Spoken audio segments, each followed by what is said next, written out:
খুব সাধারণ, তবে আমার কাছে অনিন্দ্য সুন্দর। কারণ এটি আমার হাইব্রিড শাপলা।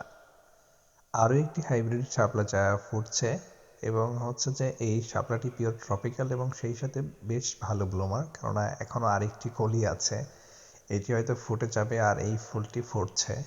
এখন কিন্তু বেশ ঠান্ডা পড়ছে। শীতের যে পরিপূর্ণ আবহাওয়া সেটা কিন্তু ইতিমধ্যে শুরু হয়ে গেছে। এর মধ্যেও এই শাপলা ফুলটি তার অসাধারণ রং নিয়ে ফুটছে।